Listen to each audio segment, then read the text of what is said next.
Alors là, on est dans la cuisine avec Jocelyn. Jocelyn va nous expliquer un peu ce que vous êtes en train de faire. Alors là, en fait, je suis en train de préparer. Donc, c'est ce que j'expliquais juste avant là par rapport au sanglier qui est un peu lourd. Donc voilà, avec toute cette sauce qu'on va faire à base de miel, qui va cuire pendant des heures, donc qui va être assez lourde et assez grasse. On va la casser justement avec une crème à base de chèvre frais, d'orange, de citron. Et justement, cet agrume va casser un peu le côté gras et lourd du sanglier. Ça amène du frais. Voilà, exactement, ça va nous amener du frais. Donc là, en fait, je suis en train de préparer la crème. Donc en gros, j'ai zesté, on va dire, un demi-citron et une demi-orange. Voilà, pour une assiette. Donc là, j'ai mis le jus de mon citron. Là, ensuite, je vais rajouter du coup le jus d'une demi-orange aussi. Donc voilà, parce que c'est sympa, ça, et comme tu disais, ça apporte énormément de... Comme on dirait dans Top Chef, ça apporte du peps. Exactement, du peps et de la fraîcheur. Alors Jocelyn, racontez-nous en quelques mots cette aventure Top Chef. Oui. Qui vous a fait connaître quand même Objectif Top Chef. Hein. Ouais. Donc oui, ça c'était il y a maintenant 2 ans. Donc du coup, c'était vraiment juste un test à la base. Voilà, je voulais faire goûter mes plats par un chef étoilé, donc par Monsieur Etchebest. Et je me suis dit, pourquoi pas tenter. Et du coup, ça s'est plutôt bien passé parce que j'ai gagné ma semaine, moi. Donc je me suis retrouvé parmi les 10 finalistes et donc à 4 places d'intégrer Top Chef. Donc oui, Pascal a intégré Top Chef. Et voilà, Pascal a intégré Top Chef et Pascal, il est hors norme. Voilà, exactement. Il est hors norme et Pascal, on le retrouvera demain. Pascal Barandoni sera avec nous demain après-midi à 14h30. Qu'est-ce que je voulais dire? Parce que depuis, vous avez fait Objectif Top Chef qui vous a fait connaître, mais vous avez fait un sacré bout de chemin depuis. Oui, alors après, ça m'a mis un gros coup de pied aux fesses, un peu comme une formation express avec Etchebest, entre ce qu'on voit à la télé et ce qui se passe en off, il est un peu plus dur quand même en off. Tu t'es fait tirer les oreilles? Ah oui, voilà, parce que moi à la base, donc je suis complètement autodidacte, donc j'ai tout appris tout seul, etc. Parce que je suis très très curieux de toute la cuisine, par les voyages, et passionné. Et en fait, moi j'ai pris première émission, je me prends un taquet mais monumental parce que mon plan de travail n'était pas installé. Je comprends pas, je fais ouais, ton plan de travail, ton eau savonneuse, l'eau, là, je fais oui, mais et donc du coup il revient une deuxième fois et le soir même, donc je me qualifie pour le lendemain, le soir même je me suis carrément fait un schéma, etc. de mon plan de travail pour que je me fasse pas gronder le lendemain, mais le lendemain c'était le coup de la cuillère dans la casserole que je laissais, et elle me disait sinon ta cuillère en bois qui est dedans. C'est pourquoi? C'est pour lui donner du goût. Je fais ok, pardon. Pardon, chef. Et 2 fois, je le refais. 3 fois, il me prend la main, il me tape la main, il fait tu vas plus la mettre dedans. Hein. Fais ta cuillère en bois, elle est pas là pour donner. Mais on voit que tu as bien appris parce que ton plan de travail est très ordonné aujourd'hui. Là, on n'est pas trop mal. Là. Oui, puis depuis, il faut savoir que Jocelyn, à la base, est animateur. Voilà. Mais exactement. depuis, il y a eu un bon petit bout de chemin parcouru parce que tu es devenu chef. Exactement. L'année dernière, ils t'ont confié une première responsabilité avec la plage à Gien. Oui, avec la plage, ouais, tout à fait. Alors l'été dernier, je vous le dis, il a fait des miracles. Sa cuisine, c'était un Algeco. Et le mec a fait un nombre de couverts, ça a eu un succès complètement dingue. C'était le buzz de l'été dernier. Un petit Algeco et c'est parti, on y va. La moitié de ça. Hein. Et du coup, la moitié d'où on est là. Son employeur était tellement convaincu, à mon avis, tu as dû faire un bon chiffre d'affaires, qui lui ont filé un restaurant cette année. Donc cette année exactement. Donc maintenant toujours sur la presqu'île de Gien.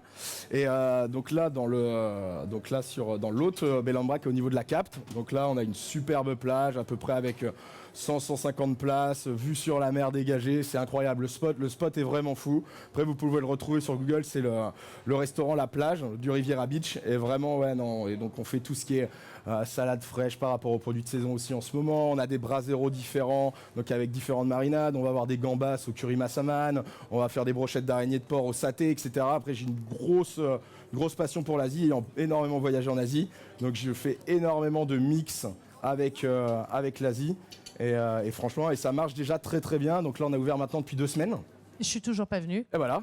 C'est scandaleux. La semaine prochaine, tu seras plus tranquille.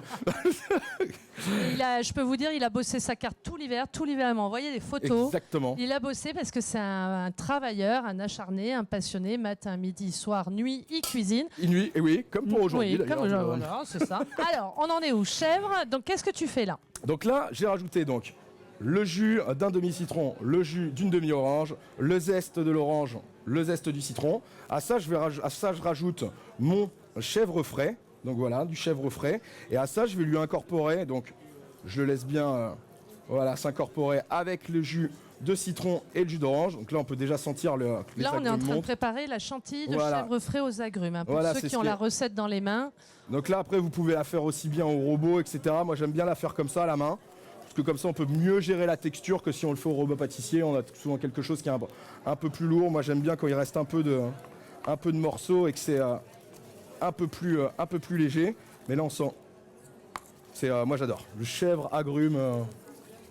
Alors je vais en profiter. Vas-y. Ça va être vraiment la base, en fait, la base de notre assiette. Vraiment ce qu'on va avoir sur le fond de notre assiette. Et après tout le reste va venir s'incorporer, vraiment le mélange avec la pomme de terre aussi qui est toujours un peu lourd, mais on aime bien avec le gibier, la patate, ça marche toujours bien. C'est réconfortant. Ah oui, évidemment. Et donc on a la petite crème là justement des agrumes qui va venir vraiment apporter, comme tu disais, ce peps, mais surtout cette fraîcheur qu'on va chercher. J'en profite pour saluer Yann derrière qui n'arrête pas. Qui fait les petites mains. Yann, tu nous présentes en quelques mots ton activité ? Du coup, bonjour à tout le monde. Moi, je suis chef privé à domicile et sommelier. Du coup, je me déplace chez les particuliers et le privé. Et en tant que sommelier, après, je propose également tout ce qui est initiation vin et cours d'œnologie. Tu fais aussi bien des repas à domicile. Vous avez des amis, vous n'avez pas envie de vous casser la tête, vous appelez Yann, il vient avec tout, il cuisine extrêmement bien. Et puis après, tu fais aussi des événements en extérieur, des mariages, des baptêmes, des choses comme ça. Voilà, tout ce qui est traiteur, événementiel, mariage. Et après, comme on a fait ensemble, au Bossé également quelques petits événements. Oui, je l'ai fait bosser le week-end dernier, il a pris cher. Il a pris cher. Alors là, il n'avait pas la même tête, il était un peu blanc à la fin de la journée. Il a eu un succès dingue parce qu'il a fait avec Pascal Barandoni justement un brasero qui a eu un succès fou. On te trouve où, Yann ? Où on me trouve. Donc moi je suis basé à Garéoul, je me déplace dans tout le Var et la Provence et après sur les réseaux, Facebook, Instagram. Yann Deton sur Instagram. Alors Yann Deton, Yann et plus loin Deton, D-E-T-H-O-N. C'est un compte très dangereux à suivre, je vous le dis tout de suite. Donc du coup il est venu donner un coup de main à Jocelyn. Jocelyn, cette chantilly est en train de se finaliser. Voilà. De l'autre côté tu as ton jus. Donc mon jus. Donc le jus, en fait, c'est le jus qui a permis de cuire justement le sanglier. Et où il est ce sanglier ? Et il est derrière, on va le sortir. Faudra que tu nous expliques après comment tu as fait le sanglier. Exactement. Donc là, en fait, j'ai le jus que je vais réchauffer là, donc on peut déjà sentir, je sais pas si tu sens. Ouais, ça sent très bon, vous sentez vous aussi ?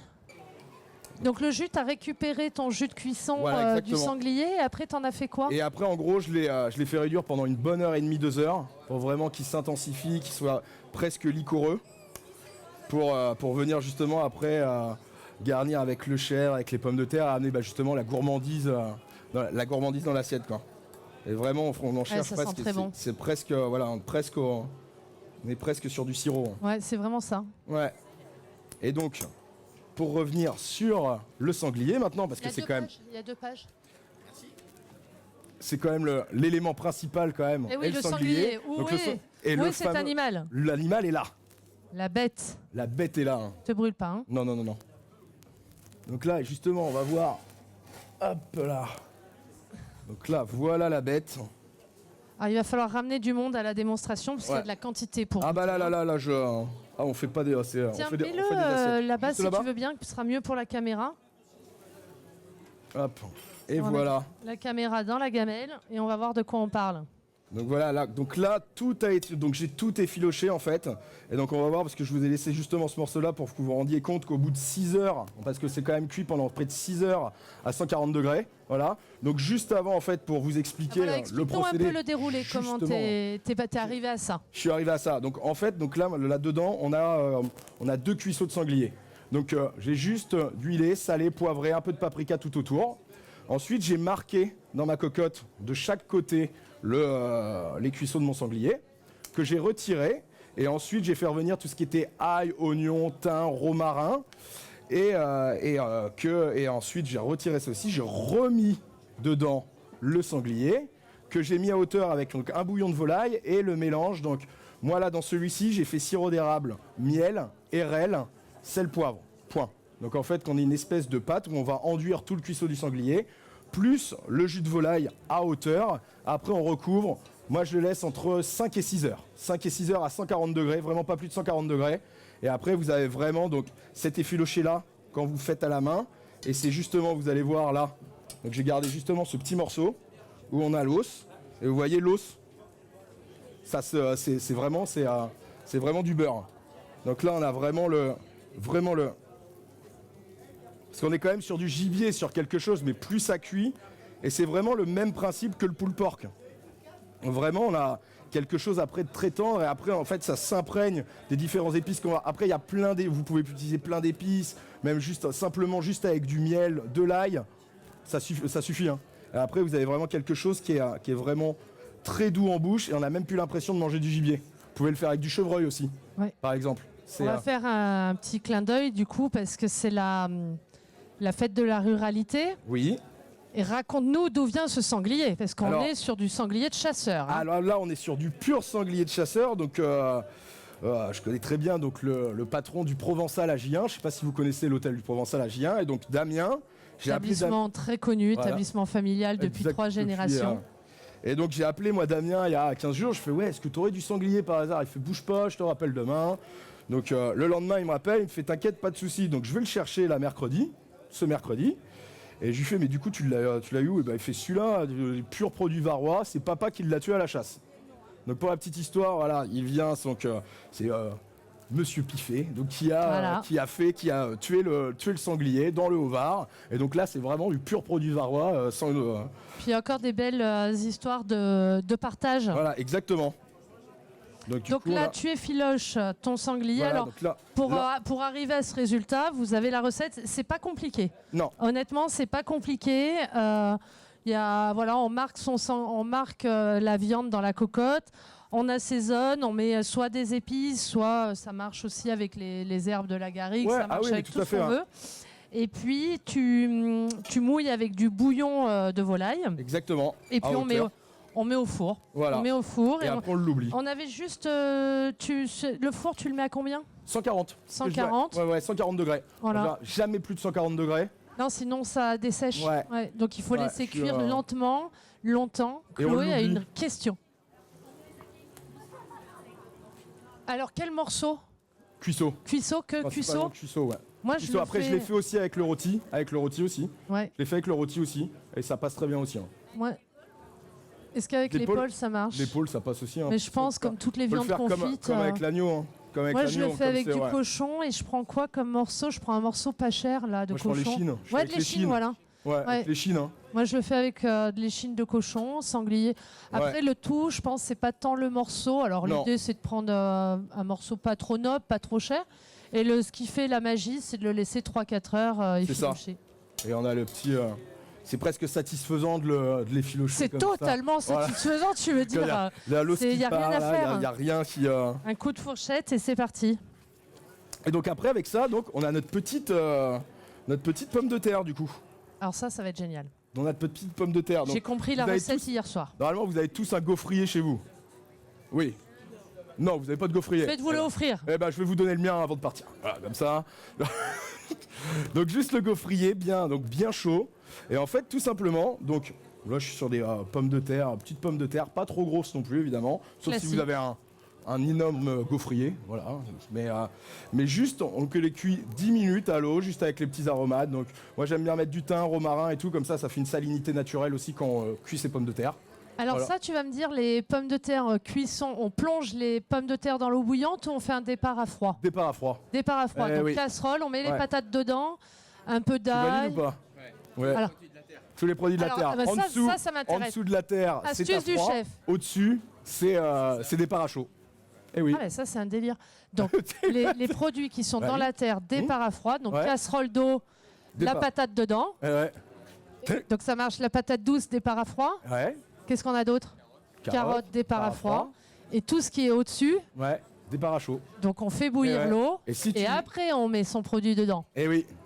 Donc pommes de terre, on s'embête pas. Casserole, patates, eau, on met sur le feu, on fait cuire les patates, on met une pointe de couteau dedans. Voilà. Il faut qu'elles soient bien cuites ou... 10 minutes. 10 minutes, c'est bien, après on les laisse refroidir. Et après on va juste...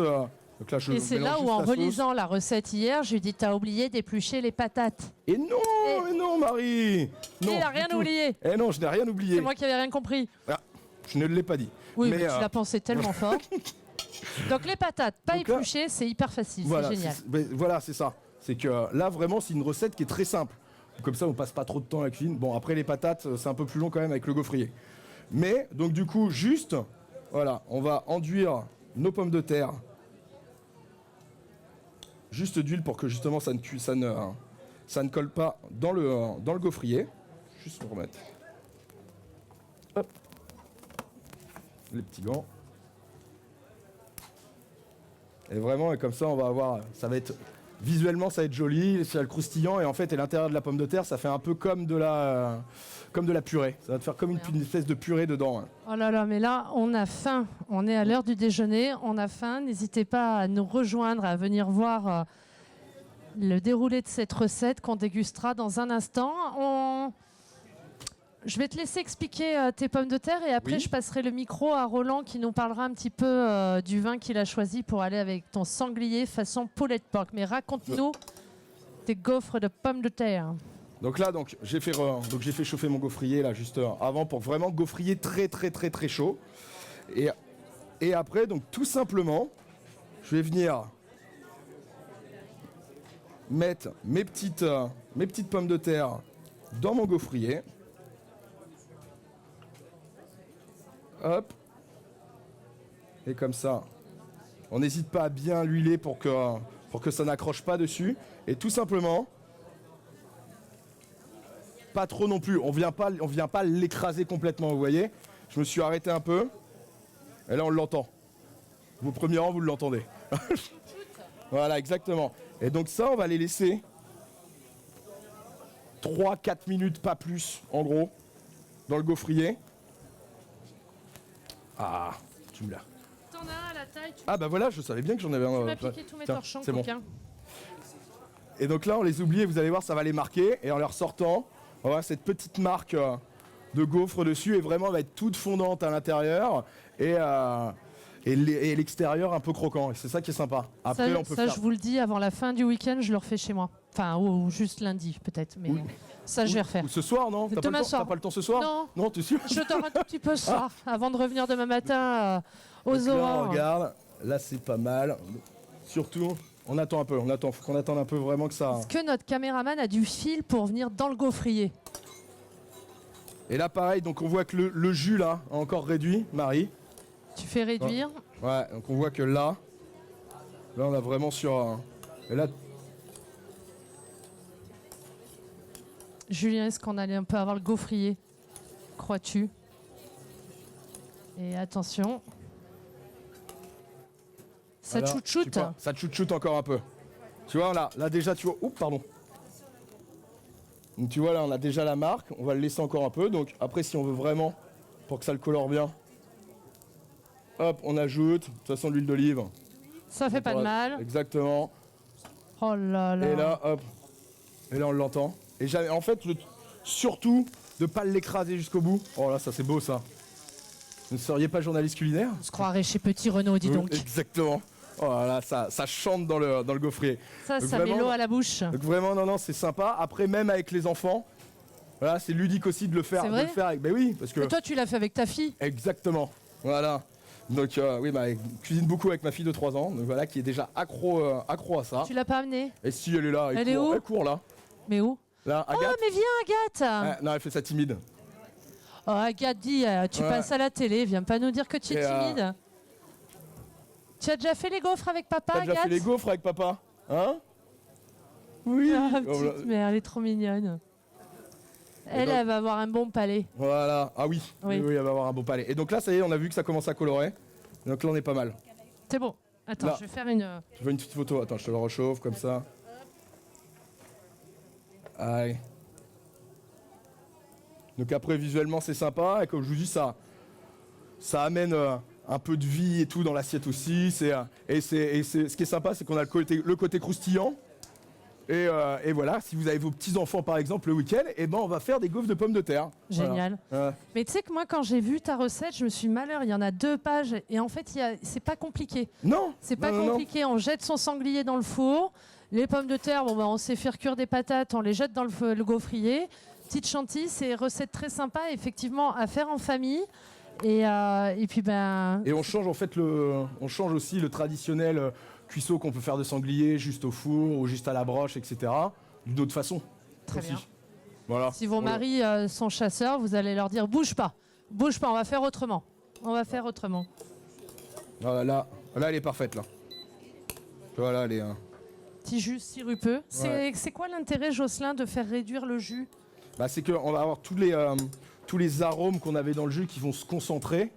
Et là, ça va nous amener aussi, on va ressentir beaucoup plus tous les épices, l'ail, etc. va ressortir, le thym, romarin. Et il y a une petite pointe de piment que j'ai mis aussi dedans, parce que j'aime bien quand c'est relevé, là pour moi personnellement, qu'on va bien sentir. Et après, moi, c'est surtout la gourmandise en bouche et ce côté rond qu'on va avoir au moment de la dégustation. Mais alors moi, il y a un truc que j'ai pas suivi, mais c'est peut-être moi. Oui. La base du jus, tu l'as eu comment? C'est quand tu as marqué ton sanglier dans la cocotte? Alors en fait, ce jus-là, ça va être donc toute la marinade que j'avais fait à base de miel. Ah oui, ok. Il y a toute cette marinade à base de miel et en fait le bouillon de volaille. Okay. Donc tout ça, en fait, quand j'ai sorti mon sanglier au bout des 6 heures, il me restait énormément de jus. Et en fait, c'est ça. D'accord. Sauf que, là, par exemple, vous voyez où le fait tout, j'avais quasiment en hauteur le jus. Et là, donc après ce matin, près d'1 heure et demie, 2 heures de réduction, il me reste plus que ça. Donc là, on a vraiment tous les arômes. Donc en fait, je perds rien.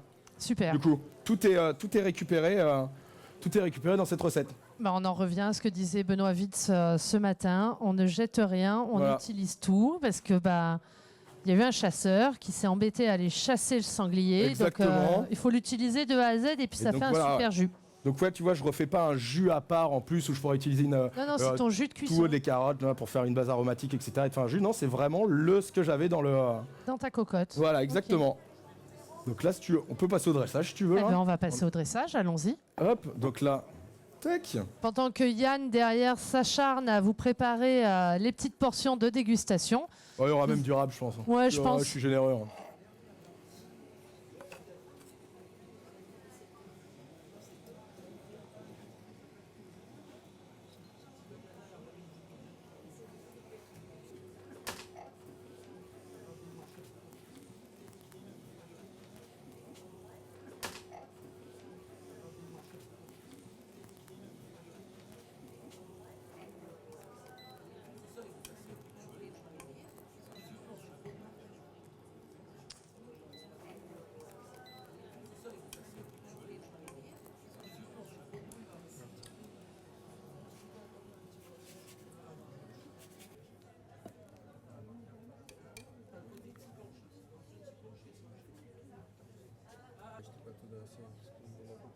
Oui. On va un peu plus de jus. On n'a pas beaucoup là.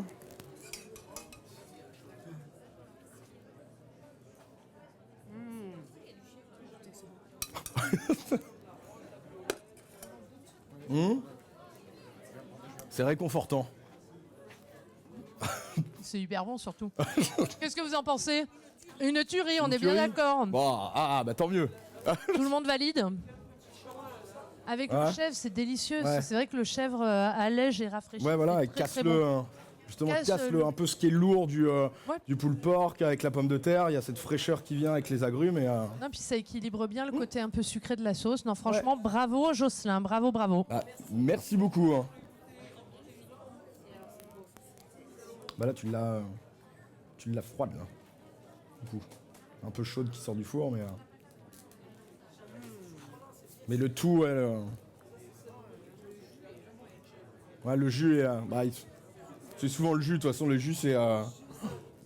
Le jus, c'est la base de la cuisine. Pour faire un bon cuisinier, ça commence par les sauces. Un peu de jus. C'est délicieux. Un peu de soupe dedans, voilà. Et là, en plus, il est encore plus réduit. Et donc, c'est tout ce que tu retrouves, en fait, toute la recette est là-dedans, au bout du compte.